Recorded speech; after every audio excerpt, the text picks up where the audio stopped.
साहब।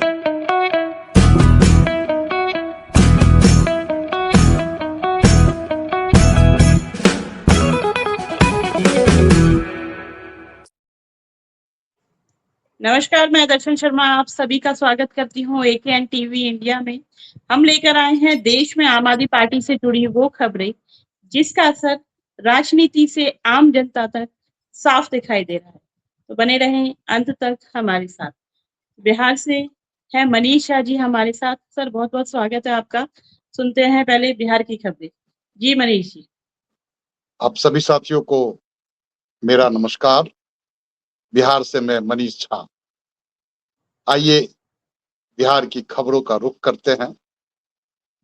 दरअसल बिहार शिक्षा और स्वास्थ्य दो समस्याओं से महरूम रहा है। तो आज एक पैनी नजर बिहार की जो स्वास्थ्य व्यवस्था है उस पे डालते हैं।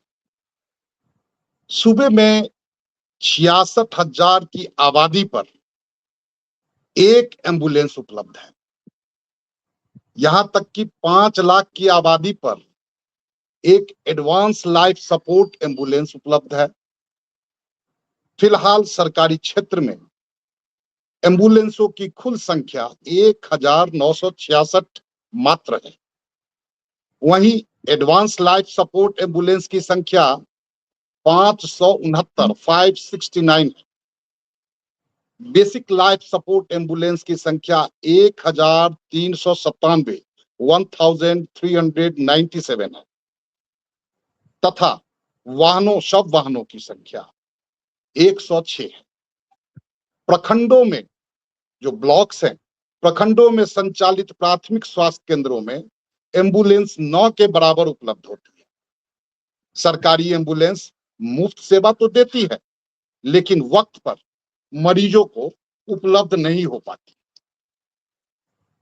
बिहार की सम्राट सरकार ने सभी सदर अस्पतालों में तत्काल चिकित्सा उपकरणों की सेवा आरंभ करने की भी घोषणा की थी। प्रतिदिन सम्राट जी की नित घोषणाएं होती हैं। सुबह की हेडलाइन होती है सम्राट चौधरी जी की घोषणाओं की। तो उन्होंने अभी हाल फिलहाल एक घोषणा की, सभी सदर अस्पतालों में तत्काल चिकित्सा उपकरणों की सेवा आरंभ करने की। लेकिन आलम यह है कि पीएमसीएच जो बिहार का एक प्रतिष्ठित अस्पताल है, उसमें 2.5 माह पहले लगी सीटी स्कैन व एमआरआई से अब तक जांच शुरू नहीं हो सकी है। तो जिलों का अंदाजा आप स्वयं लगा सकते हैं। जिला अस्पतालों में आए दिन मरीजों के परिजन एवं अस्पताल प्रशासन के बीच झड़प होती रहती है। इसी क्रम में कल मधुबनी जिला के सदर अस्पताल में एक किशोर की मौत के बाद परिजनों ने जमकर उपद्रव मचाया। शिक्षा और स्वास्थ्य बिहार दोनों हेतु विगत सीएजी रिपोर्ट में बिहार की परिस्थिति अत्यंत चिंताजनक बताई गई है। आप सबसे फिर कभी सीएजी रिपोर्ट के विषय में विस्तृत बात करूंगा। आइए आगे की खबर का रुख करते हैं। मुजफ्फरपुर हिंदुस्तान संवाददाता के हवाले से खबर है कि राज्य के ज्यादातर सरकारी स्कूलों में बच्चों को को-करिकुलर गतिविधियों हेतु अलग कमरे नहीं हैं। केंद्रीय शिक्षा मंत्रालय की यूडाइस की रिपोर्ट में यह बात सामने आई है। वर्ष 2025-26 में तीसरी से 5वीं कक्षा में बिहार के 8.5% छात्रों ने तथा 7.2% छात्राओं ने स्कूल छोड़ दिया। पहले ही बिहार में स्कूल की शिक्षा मजाक का पर्याय बना हुआ है और अब यूडाइस रिपोर्ट बेहद चिंताजनक सच्चाइयां भी उजागर करती प्रतीत होती है। विगत आंदोलनों के परिप्रेक्ष्य में छात्र नेता नेहा बोरा के बिहार आगमन एवं विगत दिनों हुए आंदोलन में बिहार में गिरफ्तार छात्रों की रिहाई हेतु नेहा जी के उग्र तेवर के आगे सरकार ढीली पड़ गई एवं तत्काल सभी छात्रों को बेमुकदमे रिहाई के आदेश दिए हैं। इस आशय में गृह विभाग ने एक प्रेस विज्ञप्ति भी जारी की है। आइए आगे की खबर का रुख करते हैं। दूसरी तरफ राजद नेता एवं भूतपूर्व उप मुख्यमंत्री तेजस्वी यादव जी ने छात्रों पर AK-47 से फायरिंग तथा पुलिसिया तानाशाही के खिलाफ सख्त लहजे में चेतावनी भी दी है एवं आंदोलन की राह पकड़ने की बात दोहराई है। बताते चले कि मुख्यमंत्री सम्राट चौधरी मंगलवार को सुल्तानगंज स्थित नमामि गंगे घाट पर श्रावणी मेले का उद्घाटन करेंगे। और आखिर में आम आदमी पार्टी के प्रदेश अध्यक्ष ने बिहार में विगत दिनों छात्र आंदोलन में हुए पुलिस की दमनात्मक कार्रवाई की घोर निंदा की है तथा प्रदेश के सभी कार्यकर्ताओं एवं पदाधिकारियों से जनहित में सदैव तत्पर रहने का आग्रह किया है। आप सबका बहुत बहुत धन्यवाद। जय हिंद, जय Arvind. Thank you so much Manish ji, बहुत अच्छी आपने बिहार से न्यूज सुनाई है। आपको मैं बताना चाहती हूँ आपकी न्यूज का ये एपिसोड है 1094। इतने लंबे समय से हम आपकी न्यूज पे एक चैनल चला रहे हैं एंड आज की तारीख है 28 जुलाई 2026। तो अब चलते हैं गुजरात की तरफ दिलीप सर के पास। जी सर। जी, AKN टीवी इंडिया के सभी दर्शकों को प्रणाम। रुक करते हैं गुजरात की ओर। गुजरात में कल छोटा उदयपुर में भारी संख्या में जनसैलाब उमड़ा था। ये कार्यक्रम था हमारे MLA चैतर वसावा जी को, जो 7 साल की कैद, प्री प्लान कैद कह सकते हैं, उनके विरोध का। तकरीबन 1 लाख लोगों ने अपने हस्ताक्षर किए हुए जो लेटर्स थे वो हमारे प्रदेश अध्यक्ष ईसुदान गढ़वी जी, फिर MLA हमारे गोपाल इटालिया जी और वसावा जी, अनेक नेता वहां पर उपस्थित थे। उन सब के बीच ये जो हस्ताक्षर किए हुए जनता जनार्दन की अदालत से जो हस्ताक्षर आए थे, उन सब को लेकर के कलेक्टर साहब को ये सुपुर्द किया था और भारी संख्या में जनसैलाब रैली के स्वरूप में उमड़ा था। सबका ये मानना था कि ये जो भाजपा इन किन प्रकार ये फर्जी केस कर करके विपक्ष का जो आवाज दबाना चाहती है, ये गलत है और इसके विरोध में काफी जन आक्रोश भी देखने मिला था। आगे रुक करते हैं पेपर लीक सिलसिले का। गुजरात में आयुर्वेदिक विश्वविद्यालय का पेपर होना था, जिसमें 12 में से 11 प्रश्न ऐसे थे जो लीक हो चुके थे। तो ये प्री प्लान पेपर और उसमें 12 में से 11 क्वेश्चन लीक हुए थे। तो इसके विरोध में ब्रिजराज सोलंकी, हमारे युवा और ये जो नेता हैं, उन्होंने ये आह्वान किया कि अगर 48 आवर्स में, 48 घंटे में रीवाबा जाडेजा जो यहाँ की शिक्षा मंत्री हैं, अगर वो रिजाइन नहीं करती हैं तो उग्र आंदोलन किया जाएगा। क्योंकि ये गुजरात के लहजे से देखा जाए तो 32 टाइम्स, 32वीं बार पेपर लीक हुआ है और इसमें कई छात्रों ने डिमोटिवेट होकर के सुसाइड भी किया है। तो ये भी दुख की बात है। बार बार पेपर लीक होना, ये कहीं ना कहीं शिक्षा प्रणाली और बच्चे जो तैयारी करते रहते हैं, ये भारी इनका डिमोरलाइजेशन हो जाता है इससे, और बहुत सारे विद्यार्थी ये अपना हिम्मत और आपा खो देते हैं। स्वाभाविक है कि इनकी पूरी मेहनत विफलता की ओर चली जाती है। तो ये भी एक चिंता का विषय है। तो इसलिए रीवाबा को 48 आवर्स में रिजाइन करना चाहिए और अगर वो नहीं करती हैं तो फिर गांधी जी के मार्ग पर आंदोलन की चिमकी उन्होंने दी है। आगे रुक करते हैं हमारे प्रदेश अध्यक्ष ईसुदान गढ़वी जी। उन्होंने कहा कि भाजपा सरकार में हर एक वर्ग त्रस्त है, चाहे किसान हो, विद्यार्थी हो, जो गवर्नमेंट ड्यूटी एम्प्लॉइज हैं, वो सब सेक्टर हर जगह चिंता का विषय बना हुआ है। कोई ऐसी संतुष्टि नहीं है जिससे कोई एक वर्ग सेटिस्फाइड हो। 30 साल से भाजपा का शासन और रोड रास्ते सब मैं बता चुका हूँ। कल भी ये सिलसिला चला था टायर फटने का।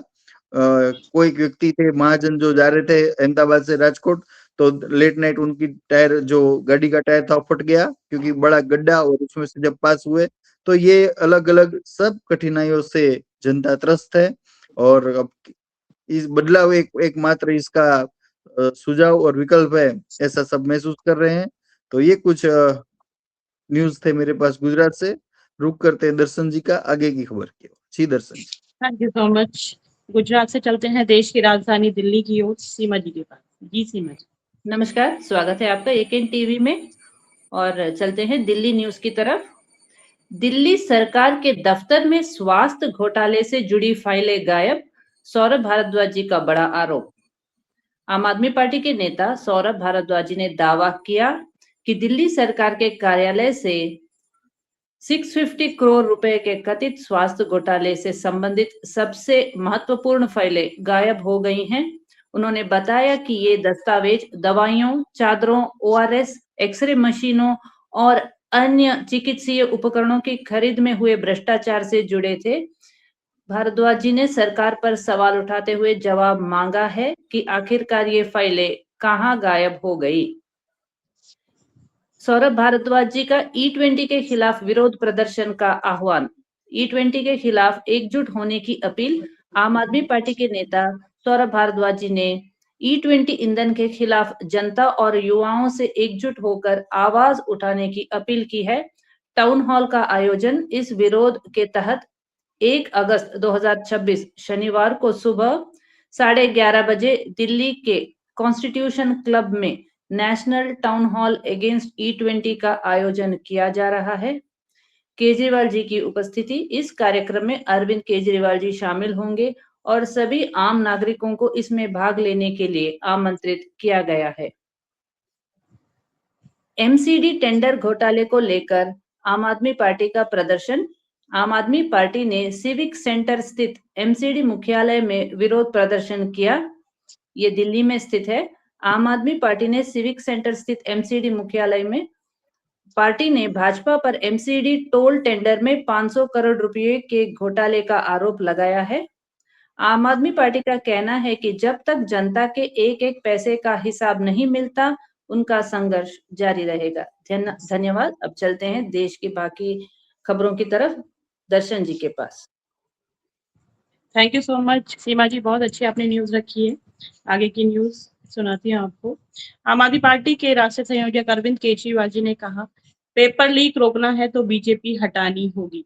अरविंद केजरीवाल जी ने गुजरात आयुर्वेदिक यूनिवर्सिटी के कथित पेपर लीक का हवाला देते हुए भाजपा सरकार पर निशाना साधा। उन्होंने कहा है कि दिल्ली और पंजाब में उनकी सरकार के दौरान एक भी पेपर लीक नहीं हुआ, जबकि भाजपा शासित राज्यों में लगातार ऐसे मामले सामने आ रहे हैं। उन्होंने 1 अगस्त को संविधान क्लब में आयोजित national town hall against E20 में शामिल होने की अपील की और छात्रों से हिम्मत न हारने का संदेश भी दिया। पंजाब में 1100 करोड़ रुपए का निवेश, शिक्षा और रोजगार को बढ़ावा। पंजाब के मुख्यमंत्री भगवंत मान जी ने 1100 करोड़ रुपए के वर्तमान HE स्टील प्रोजेक्ट की आधारशिला रखी। इससे करीब 2000 रोजगार के अवसर मिलेंगे। उन्होंने नए स्कूल ब्लॉक का उद्घाटन किया, शिक्षा सुधारों की जानकारी दी और कारगिल विजय दिवस पर शहीदों को श्रद्धांजलि अर्पित की। पंजाब में सफाई कर्मचारियों की सैलरी बढ़ी, AI शिक्षा की गई शुरुआत। पंजाब में मान सरकार ने ठेका आधारित सफाई कर्मचारियों और सिविल मैन का वेतन बढ़ाकर 20,500 प्रति माह कर दिया। सरकार ने आशीर्वाद योजना के तहत 28.01 करोड़ जारी किए। साथ ही कक्षा 1 से 12वीं तक सरकारी स्कूलों में AI शिक्षा शुरू करने और पंजाब पुलिस द्वारा बड़े ड्रग्स हथियारों तस्करी नेटवर्क के भांडाफोड़ की भी जानकारी दी। आम आदमी पार्टी के राज्यसभा सांसद संजय सिंह जी ने पेपर लीक छात्रों पर पुलिस की कार्यवाही और E20 नीति को लेकर केंद्र सरकार पर सवाल उठाए। उन्होंने गृह मंत्री से संसद में बयान देने की मांग की और 1 अगस्त को होने वाली national town hall against E20 में शामिल होने की लोगों से अपील की। उत्तर प्रदेश में सड़क कानून व्यवस्था और पेपर लीक पर सवाल। लखनऊ में विपक्ष आम आदमी पार्टी ने कांवड़ यात्रा मार्गों की बदहाल सड़कों, पेपर लीक और कानून व्यवस्था को लेकर भाजपा सरकार को घेरा है। सरकार ने सड़कें सुधारने, सुरक्षा बढ़ाने और जवाबदेही की मांग की है। महाराष्ट्र में MPSC पेपर लीक के आरोप। महाराष्ट्र के मुंबई में MPSC ड्रग इंस्पेक्टर परीक्षा में कथित पेपर लीक के आरोपों के बाद निष्पक्ष जांच की मांग उठी है। अभ्यर्थियों ने कहा है यह लाखों युवाओं के भविष्य से जुड़ा मामला है और दोषियों पर कड़ी कार्यवाही होनी चाहिए। उत्तराखंड में सुंदरकांड पाठ और पेपर लीक पर सरकार घिरी।